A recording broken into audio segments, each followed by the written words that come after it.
Ok. Eh bien, je remercie. Merci. Je remercie mes collègues autunois de nous avoir invités cet après-midi à vous présenter le bilan de nos 5 campagnes de fouilles au Centre monumental et à ses marges. Je crois que ça rappelle des souvenirs, oui, allez-y, à un certain nombre d'entre eux. Et je dois excuser Mathieu, qui est maître de conférence depuis Mathieu Ribollet, qui est maître de conférence depuis 1 an à Pau et qui donc ne pouvait pas traverser la France pour venir cet après-midi. Pour rappel, donc la flèche, hop. Le site d'Alésia se situe à une centaine de kilomètres d'Autun, entre le territoire des Lingons et des Éduins. Et cet oppidum dément du bien, anéanti par le fameux siège de 52 avant Jésus-Christ, devenu ville romaine, est fouillé depuis bientôt plus d'un siècle et depuis et demi notamment par la Société des sciences à partir de 1905, puis par l'Université de Bourgogne à partir de 1958, et se sont joints à ces équipes universitaires d'autres équipes françaises et étrangères ces 20 dernières années, l'INRAP pour plusieurs diagnostics, Archéodunum au théâtre, l'Université de Paris 1 et l'Université italienne de Matera, dans le cadre du programme Sanctuaire d'Alésia sous la direction d'Olivier de Casanove, et pour le temple d'Apollon Moritasgus et le temple d'Anse-sur-Lot. Pour vous mettre directement dans l'ambiance de ce centre monumental, une vue aérienne ensoleillée, c'est toujours bon à prendre, ici, avec au premier plan le théâtre, ensuite le sanctuaire urbain avec au centre le temple et un triportique qui l'entoure, adossé contre l'arrière de la basilique civile, devant laquelle s'ouvre un large espace et un long espace qui est la place publique. Ma langue va fourcher, quelquefois je vais dire forum, quelquefois je vais dire place publique, c'est un débat dont on pourra reparler mais qui ne fait pas l'objet de cette présentation. Et de chaque côté, un certain nombre d'habitats bordés par des portiques, un monument particulier, le monument du Cutis sur lequel nous allons revenir, et enfin, au-delà, un quartier fouillé par Michel Mongin dans les années 60, le quartier de la Fondrole, quartier artisanal, quartier de commerçants. Traditionnellement, ce centre monumental est daté pour le théâtre, le sanctuaire et la basilique de la fin du 1er siècle et du début du 2e siècle après Jésus-Christ, mais nous avons eu l'occasion de nous interroger sur cette question. Grâce à Jonathan Vidal, à sa thèse, nous bénéficions désormais d'un grand plan de l'occupation d'Alésia, le centre monumental est ici, qui nous permet d'avoir une cartographie de la ville antique à partir du lidar, des photographies aériennes, mais aussi de prospection géophysique qui ont été menées dans le cadre de différentes campagnes du sanctuaire, d'Apollon Moritasgus, où nous avons pu consacrer un certain financement justement à explorer ces parties du plateau qui ne l'avaient pas été, et à l'arrière du théâtre grâce à l'équipe d'Archéodunum. Nous avons complété en 2023 et en 2024 ces prospections au centre de la ville avec des prospections radar dont j'aurai l'occasion de vous montrer le plan.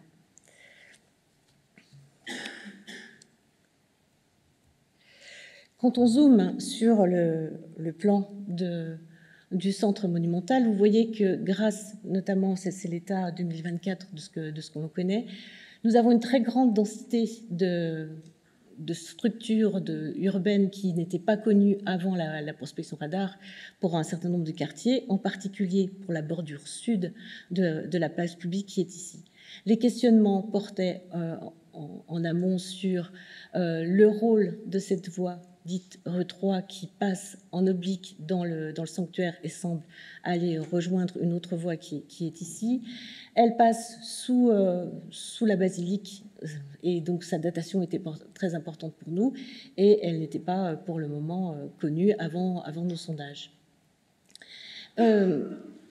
Si nous avons abordé cette question du centre monumental, c'est parce qu'en 2018-2019, le département nous a demandé de nous pencher sur la restitution 3D du centre de la ville d'Alésia pour faire une maquette qui à terme, devait devenir une application pour les visiteurs. C'est chose faite depuis 2020. Nous avons fait ce travail en équipe avec Mathieu, avec Albéric Olivier, qui était l'architecte auteur des restitutions précédentes d'Alésia. Nous avons travaillé pendant plusieurs séquences et nous avons travaillé avec Thomas Terrasse de Terra H, qui travaille avec nous depuis longtemps et qui a fait justement ces maquettes. Ici, c'est la version de l'application que je vous présente avec 4 images. Celle du temple tétrastyle qui trône au centre du sanctuaire urbain avec ses 3 portiques. C'était quelque part peut-être l'image la plus facile à faire au final. La basilique civile, dont nous avions pu, avec Albéric, retravailler en 2004-2005 sur la façade et qui avait proposé une restitution. Par rapport à la restitution d'Albéric, nous avons ajouté ce 3e étage qui aujourd'hui ne nous satisfait plus du tout.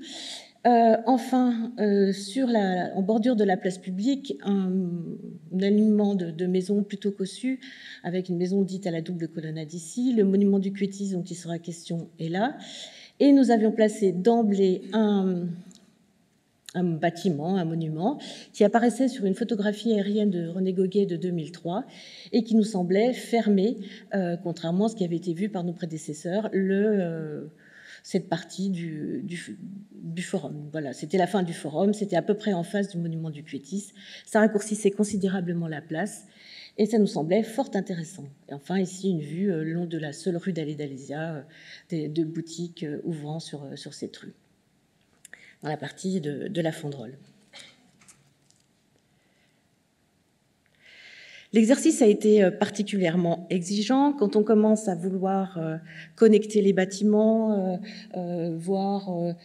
choisir un état de présentation. Ça devient très compliqué quand on a un plan qui n'est pas vraiment phasé sur le site et qui nous oblige à faire des choix qui quelquefois ont été difficiles. Et c'est à partir de cette base, de cet exercice qui, pour nous, a été très formateur et vraiment très intéressant, que nous avons conçu un programme de fouilles, après avoir terminé le sanctuaire d'Apollon Mauritasius, qui nous permettrait de réinterroger un certain nombre de choses sur ce centre monumental, et en particulier sur sa chronologie, sur la connexion des bâtiments les uns avec les autres. Et nous avons commencé en 2020 par un bâtiment qui est en bordure de ce forum et qui est parmi les plus emblématiques, qui est le monument du Quétis, qui se situe ici. C'était la première phase de notre travail. Ça nous a occupé en 2022, 2020, 2022 et un petit peu en 2023 dans une pièce. Et ensuite, nous nous sommes remontés en quelque sorte sur la place publique ici pour une grande tranchée qui a été une année probatoire en 2023. Et à la suite des résultats de ces tranchées que je vais vous présenter un peu plus tard, nous avons ouvert en 2024 un nouveau secteur, toujours dans l'optique de connecter les bâtiments à l'arrière, ici la bordure nord du forum, avec les niveaux de la place. On avait un schéma d'occupation de cette place qui avait été connu par diverses tranchées qui sillonnaient en quelque sorte cet espace. Le forum était censé se terminer ici et nous avons voulu interroger là l'angle nord-est de ce forum, trouver la façon dont il se terminait. Alors, ce bâtiment du Quétis est fouillé depuis 1908, 1912 par les équipes de la Société des sciences historiques et naturelles de Semur-en-Ossois, sous la direction sur le terrain de Victor Pernet. Et d'emblée, s'il a si bien intéressé les gens, c'est qu'il était particulièrement bien conservé. On a d'emblée trouvé une grande pièce en profondeur ici, qui est une très très grande cave dans laquelle on accédait par un certain niveau d'escalier depuis la place publique. Et en entrant sous cet arc en plein cintre, on pénétrait dans une grande crypte creusée dans le rocher qui était surmontée par une pièce en rez-de-chaussée avec des peintures murales qui n'existent plus aujourd'hui, qui ont été détruites, mais qui donnaient un premier élément de datation pour cette pièce en tout cas, de la deuxième moitié du 1er siècle. À l'intérieur de cette pièce, on a dégagé beaucoup de blocs d'architecture, mais aussi un dépôt que vous avez ici. Ce dépôt est fait d'un bric-à-brac, en quelque sorte, de mobilier métallique, avec en premier lieu une amphore en bronze qui n'avait plus qu'une seule de ses anses, un chenet, un grill en fer ici, divers objets en bronze, d'anse. Aujourd'hui, ce dépôt, qui à l'origine avait été interprété comme un ex-voto, en raison en particulier de la dédicace que portait cet amphore et que Marie-Anaïs a relu, et qui nous dit qu'un certain Pénus, fils de Primus, je parle sous ton contrôle, a offert ce vase au dieu Equetis et à la déesse Bergusia, donc cet ex-voto, trouvé dans la cave avec du mobilier, avait aidé à identifier ce monument comme un monument dédié au dieu Equetis et à la déesse Bergusia, Equetis étant le dieu des forgerons. On ne connaît que deux inscriptions au dieu Equetis à Alésia, celle-ci et une autre, on en connaît d'autres à Entrain. Très vite, on a dégagé tout l'ensemble du bâtiment, les pièces sur le forum, avec un vide ici dans le plan. Je ne sais pas pourquoi on n'a pas fouillé cette partie. Le monument dit à crypte, avec sa crypte ici, les couloirs qui permettaient, avec les escaliers, de descendre dans un rez-de-jardin autour d'une grande cour avec 3 portiques ici. Clairement, les superpositions de caves, de bâtiments, de fosses, etc., nous montrent que pour créer ce monument, pour le construire, on s'est appuyé certes sur la pente, mais en même temps, on a détruit un certain nombre de bâtiments, de maisons, d'habitations pour l'installer là. On est en bordure d'une voie dite traversière, d'axe nord-sud, grosso modo, ici, un grand mur de terrasse fermé là, et on n'avait pas d'informations tellement sur cette partie-là, à la fin, c'est-à-dire au nord, le couloir nord du portique, à la fin des années 1912. Le lien a été fait avec cette inscription très célèbre en gallo-latin. Là aussi, Marie-Anaïs s'est repenchée sur le dossier de cette inscription, qui nous dit que Martialis, fils de Danotalos, a offert au dieu Equetis un seliknon, mot qui pose question, mais qui est traduit actuellement par un bâtiment corporatif, avec les gobebdi, les forgerons, pour le dieu Equetis, et surtout dans la ville d'Alésia. Importante inscription s'il en est pour la localisation du site. Alors que pendant longtemps, on considérait que l'amphore en bronze datait de la fin du 1er siècle, et cette inscription aussi, en retravaillant sur le dossier, Marie-Anaïs, mais aussi Olivier de Casanove, disent aujourd'hui que ces inscriptions qui avaient été datées dans la deuxième moitié du 1er siècle peuvent maintenant être datables jusqu'au 3e siècle, comme Marie-Anaïs nous disait ce matin. Et c'est donc un point important que pour le dossier de la datation du monument et de son identification. Cette inscription n'a pas été trouvée dans le monument, elle a été trouvée sur la place dans un endroit qui n'est pas très bien localisé en 1839. Et petit à petit, si ce dépôt de fondeur dans la crypte et cette inscription n'ont plus rien à voir avec la fonction du bâtiment primitif, on commence à sentir des dissonances qui font que l'on doute petit à petit de l'identification de ce monument comme étant le bâtiment corporatif des métallurgistes d'Alésia. C'est un point qui est particulièrement sensible en ce moment, et tout converge de plus en plus à nous rendre à une totale prudence. Oh mon Dieu, 5 minutes, bon. Je suis intarissable sur cette étude. Bon, voilà. Donc en fait, vous l'avez compris, peut-être que ce bâtiment qui pourtant a donné le modèle des bâtiments corporation dans le monde romain, à partir de l'étude qu'en avaient fait Varenne et Martin, dont voici le plan de la fouille, est vraiment de plus en plus controversé. Dans les années 60, Martin et Varenne reprennent cette fouille et vont cette fois-ci explorer le côté nord, juste à la limite de la clôture du champ de fouilles, et vont dégager un certain nombre de pièces, tout en laissant le centre des pièces avec leur stratigraphie, en particulier dans le portique nord, où on a les hérissons de sol qui sont bien en place à peu près sur toute la continuité. Dans les années 90, c'est la façade méridionale, enfin, qui est fouillée avec Albéric Olivier. Nous avons tous les deux exploré la liaison entre la place publique et le monument, en mettant au jour les fondations des piliers et en étudiant comment la limite entre l'espace public et l'espace privé du Quétis bougeait avec le temps, bougeait avec les siècles. Tout au fond, nous avons trouvé les restes d'une palissade de l'époque gauloise. Voilà la restitution qui en a été faite. Je me dépêche. Nous avons abouti à une coupe restituée, ici celle d'Albéric Olivier, qui vous montre les différents niveaux de ce bâtiment. 3 niveaux, un niveau bien attesté, un niveau rez-de-chaussée qui permet d'arriver sur un portique dont nous avons un certain nombre de blocs qui ont été trouvés dans les puits aux alentours. Enfin, un niveau de rez-de-jardin et la crypte, la grande cave qui est tout au fond. Donc, ces 3 niveaux, nous avons les blocs pour les restituer.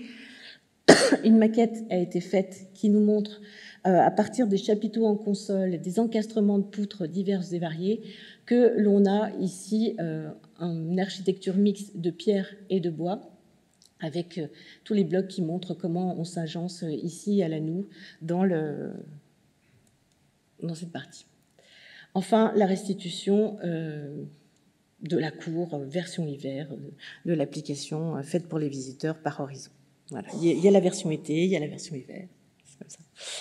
Alors, ce qui nous intéressait, c'était d'aller voir au nord pour régler cette question de l'insertion du bâtiment dans la trame urbaine côté nord, voir si on avait une façade équivalente ou presque à la façade sud, et nous avons procédé par le décapage d'une grande zone ouverte en 2020. N'ayant pas trouvé ce que nous cherchions, c'est-à-dire la fin de l'îlot, nous avons procédé à un deuxième décapage ici. Vous en avez le plan en lien avec le monument du Quétis. Et c'est toute une séquence qui va de la période augustéenne jusqu'au IIIe siècle de l'occupation de cet îlot qui nous a occupés pendant 3 ans, où nous avons pu mettre en évidence un certain nombre de structures et de la façon dont l'urbanisation s'est faite dans ce quartier, plutôt avec des structures dispersées au 1er siècle après Jésus-Christ et qui vraiment se structurent notamment avec cette maison ici et sa cave là, pardon, pour le IIe siècle. Côté portique, nous avons procédé à plusieurs sondages pour le côté nord. Nous avons essayé de connecter cette partie au-delà du portique nord. C'est un échec. La seule chose que nous avons réussi à mettre en évidence en lien avec le monument du Quétis, c'est cette structure entre la maison rectangulaire que vous avez ici et le portique ici, que nous avions d'abord interprété comme un collecteur d'eau parce qu'elle prenait l'eau d'un caniveau en pierre qui prenait l'eau pluviale du monument du Quétis et d'un autre qui est ici. Nous pensions avoir un collecteur, mais il a fallu se résoudre au fait que... je vais avancer un peu. J'ai l'impression que j'ai appuyé sur le mauvais. Donc voilà, sur le plan, cette fois-ci, ce collecteur qui fait à peu près 2 mètres sur 2, qui prenait l'eau du caniveau, qui vient ici, et qui est en fait une latrine d'un type que Alain Boué a identifié comme étant un type sur égout, avec 3 emplacements, 3 encoches pour des sièges qui sont là. Il y avait dans l'angle nord-ouest une canalisation, un exutoire qui entraînait l'eau, qui servait un peu de chasse-d'eau en l'occurrence. Et ce qui était intéressant aussi dans le mode de construction de cette maison, de cette latrine, c'est d'avoir mis en évidence sur le béton des traces de planches qui en assuraient la couverture.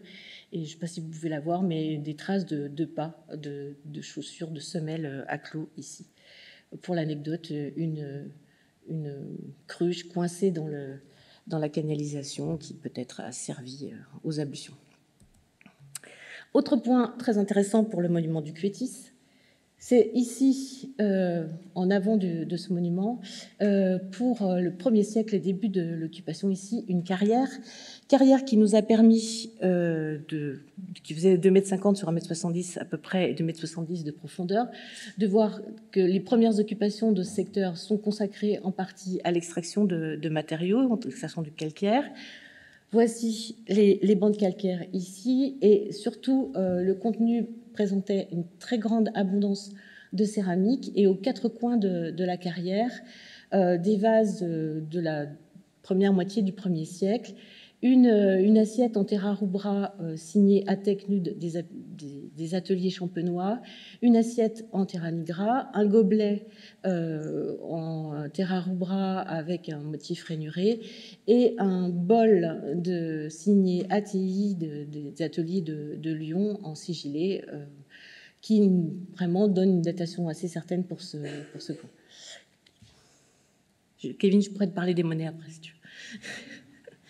Il y avait aussi un certain nombre de restes carpologiques dans cette latrine, ce qui était très intéressant pour nous, parce que c'est rare à Alésia d'avoir des ensembles qui permettent de l'étudier.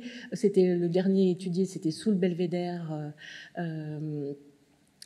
dans les années, je n'ose même plus le dire, 90, et pour un contexte du IIIe siècle. Ici, nous avons eu 4500 restes exploitables, ce qui m'a permis de montrer, outre les questions de céréales, qu'on avait déjà des légumineuses telles que les lentilles qui étaient cultivées, ainsi que du céleri, du coriandre, de l'aneth, etc., des choses plus méditerranéennes. Et bien sûr, des noyaux qui montrent l'environnement. Je me dépêche. Retour cette fois-ci sur la partie la plus au nord de notre fouille. Vous voyez des bâtiments qui sont datés du 1er siècle et du 2e siècle, avec ici une des caves comblée au 3e siècle, un puits qui a été fouillé ici par la CISAP, comblé aussi au 3e siècle. Mais ce qui nous a intéressé dans cette partie, c'est en particulier cette excavation ici, qui fait en gros 7 mètres sur 6, creusée dans le rocher, mise en relation avec un certain nombre de structures à trous de poteaux, et qui a été comblée par un épais remblai fait essentiellement d'ossements. Vous en avez ici, des pièces osseuses en connexion, extrêmement nombreuses. On arrive à 16 000 restes, c'est quand même assez énorme pour 12 000 qui ont été identifiés par mon collègue archéozoologue Philippe Potier. Et ce lot présente plusieurs caractéristiques. Le dépôt a été fait en une seule fois, tout colle du fond sur le rocher jusqu'en haut. La céramique colle, les ossements collent, enfin tout est déversé en une seule fois.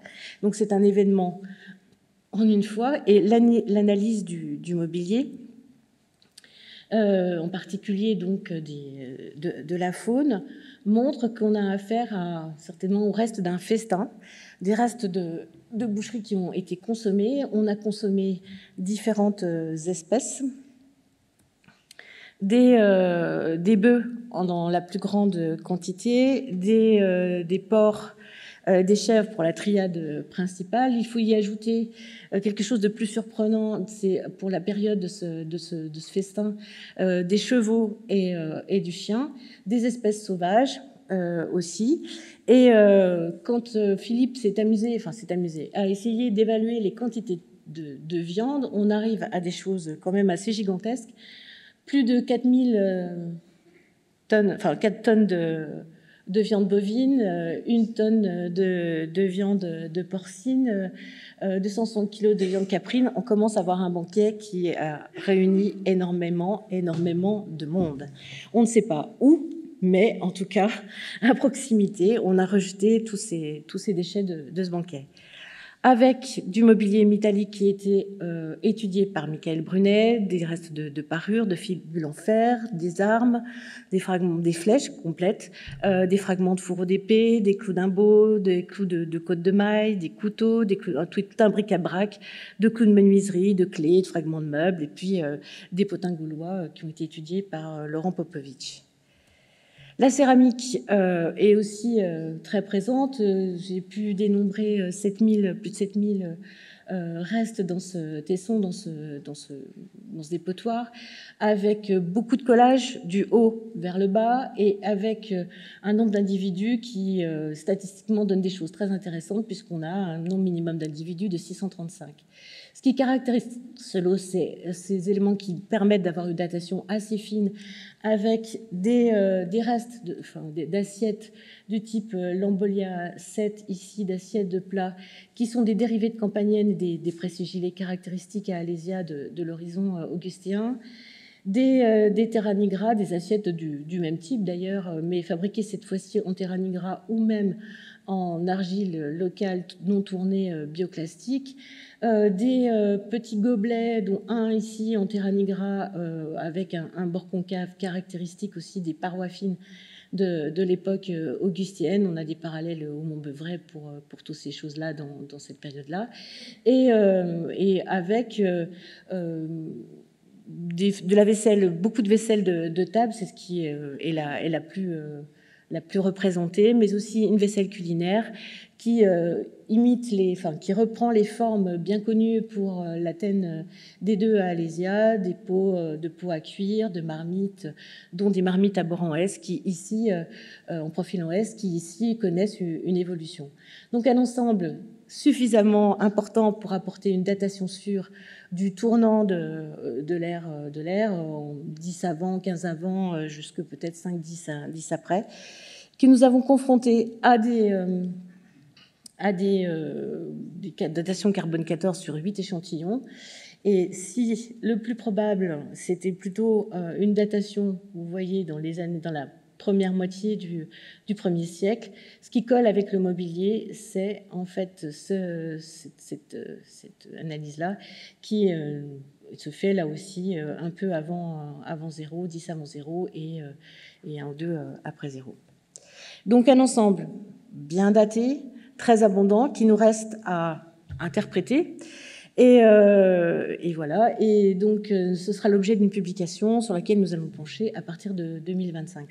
J'ai oublié les amphores, mais les amphores, c'est 1300 restes pour 27 individus, essentiellement, en très très grande majorité, des amphores Dressel.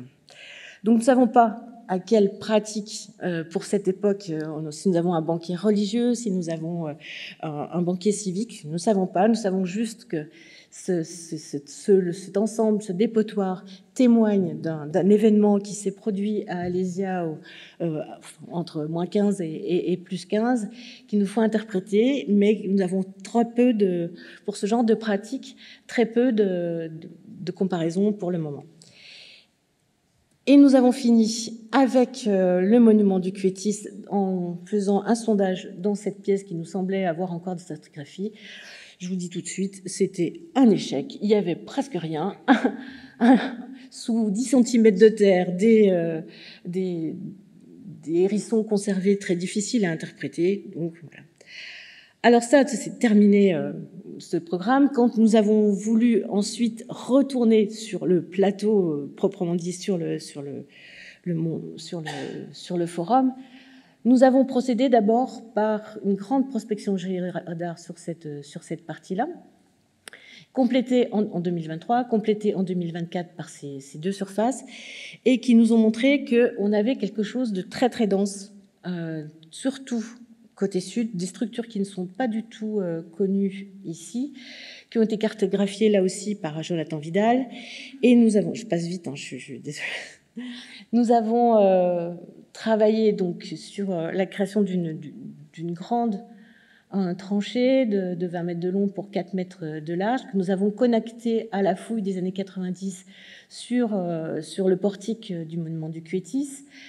Nous l'avons implanté là parce que nous pensions trouver le bâtiment rectangulaire que je vous ai signalé qui aurait pu terminer terminer le forum à cet endroit-là. Eh bien, je ne vais pas faire durer le suspense plus longtemps. Voici la photographie aérienne qui montrait des structures linéaires, un découpage qui ressemblait beaucoup à la maison à la double colonnade juste à côté.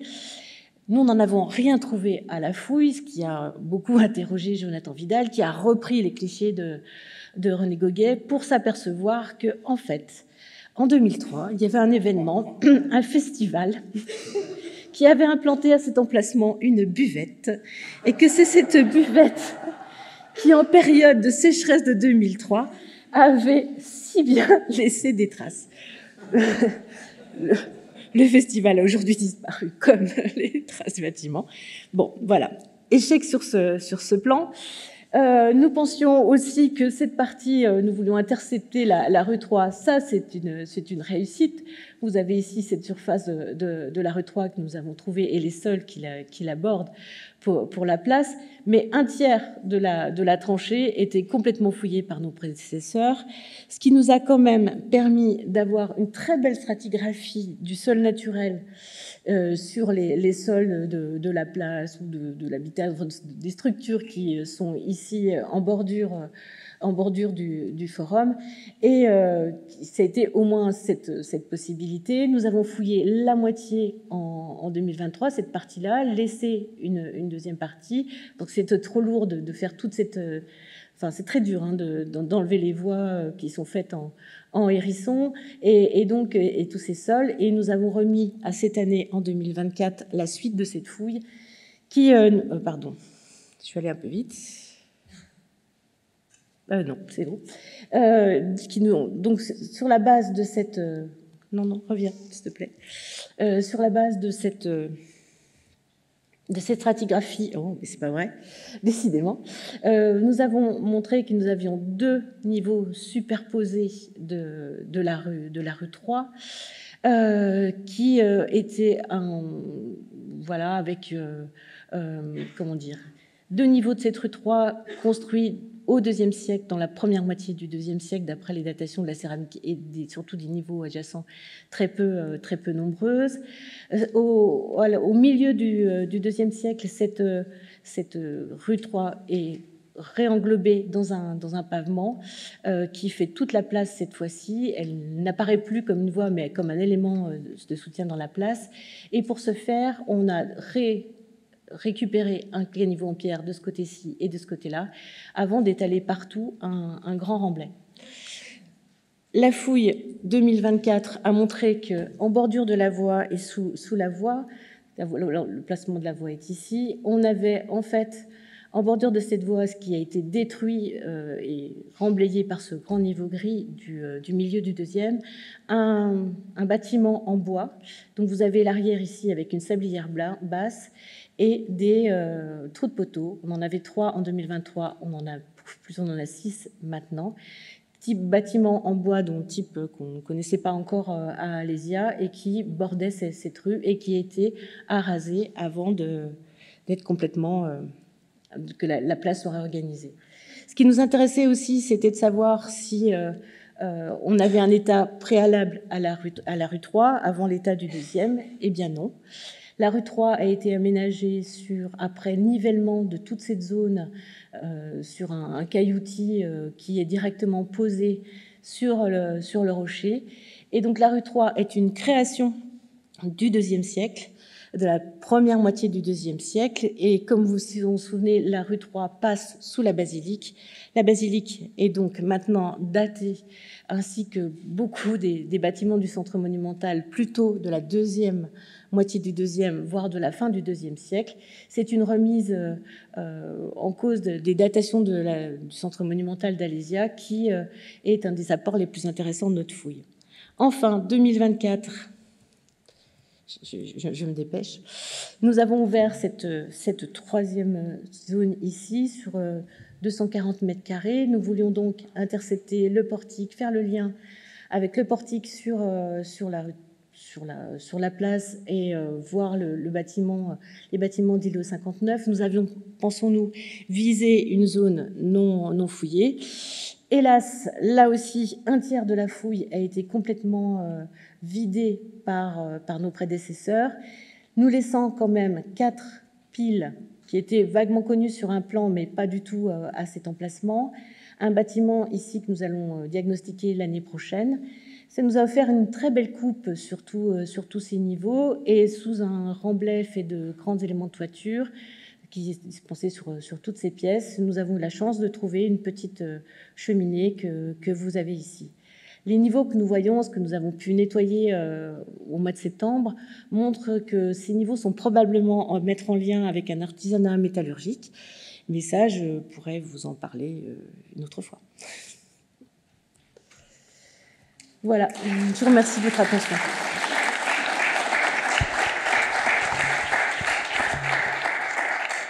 Alors, merci Fabienne pour cette riche et dense communication sur les recherches actuelles sur le centre monumental d'Alésia. Concernant la petite blague là sur le bâtiment de Kermesse, là, je crois que Pierre Nouvel a eu la même blague en fait en photographie aérienne. Il croyait avoir affaire à un phanome, et puis non, c'était les gens qui passaient tout autour du voilà. Bon, petite blague mise à part. Moi, j'avais une petite demande de précision, si j'ai bien compris. Du coup, on revient sur l'hypothèse en fait par rapport à Eucuetis, d'un collège en fait des artisans métallurgistes. Voilà. On a d'autres hypothèses d'interprétation pour cette scola. C'est un magnifique bâtiment, c'est un magnifique monument, comme on en connaît peu à Alésia. On est bien d'accord. On est bien d'accord, voilà. Seulement maintenant, plus ça va, plus on se dit que l'inscription elle est trouvée 70 mètres plus loin sur le forum, d'une façon, voilà, donc elle peut appartenir, cette dédicace de Martialis, à un autre bâtiment, que le dépôt de fondeurs qui semblait dire que, enfin, qui avait été interprété comme des ex-photos est maintenant plutôt interprété comme un dépôt de fondeur, et donc est en position secondaire et ne pourrait rien avoir à faire finalement avec la fonction première de ce bâtiment. Donc là, on est dans ce questionnement, et avec nos fouilles qui ont permis d'asseoir au moins côté nord la création de la cour à portique pour la fin de la deuxième moitié du deuxième siècle. Voilà. D'accord, ok. Donc, ok, bah, ça reste un très très beau bâtiment, voilà, d'une typologie remarquable en fait. Voilà, c'est ça, ce coup-là. Mais ok, très bien, merci. Je sais pas s'il y a d'autres. Ça a fondé la typologie des scolas. Des scolas, exactement. Voilà, mais à revoir, on n'est plus sur les. Ouais, ok, d'accord. Bon, bâtiment des forgeaux. Ok, merci. Et je sais pas s'il y a d'autres questions en fait dans la salle. Bon, je sais, c'était très dense et très rapide. S'il n'y a pas d'autres questions, on va enchaîner avec la pause, qu'on va peut-être raccourcir un petit poil, en fait. On reprend à 15h40, c'est ça ?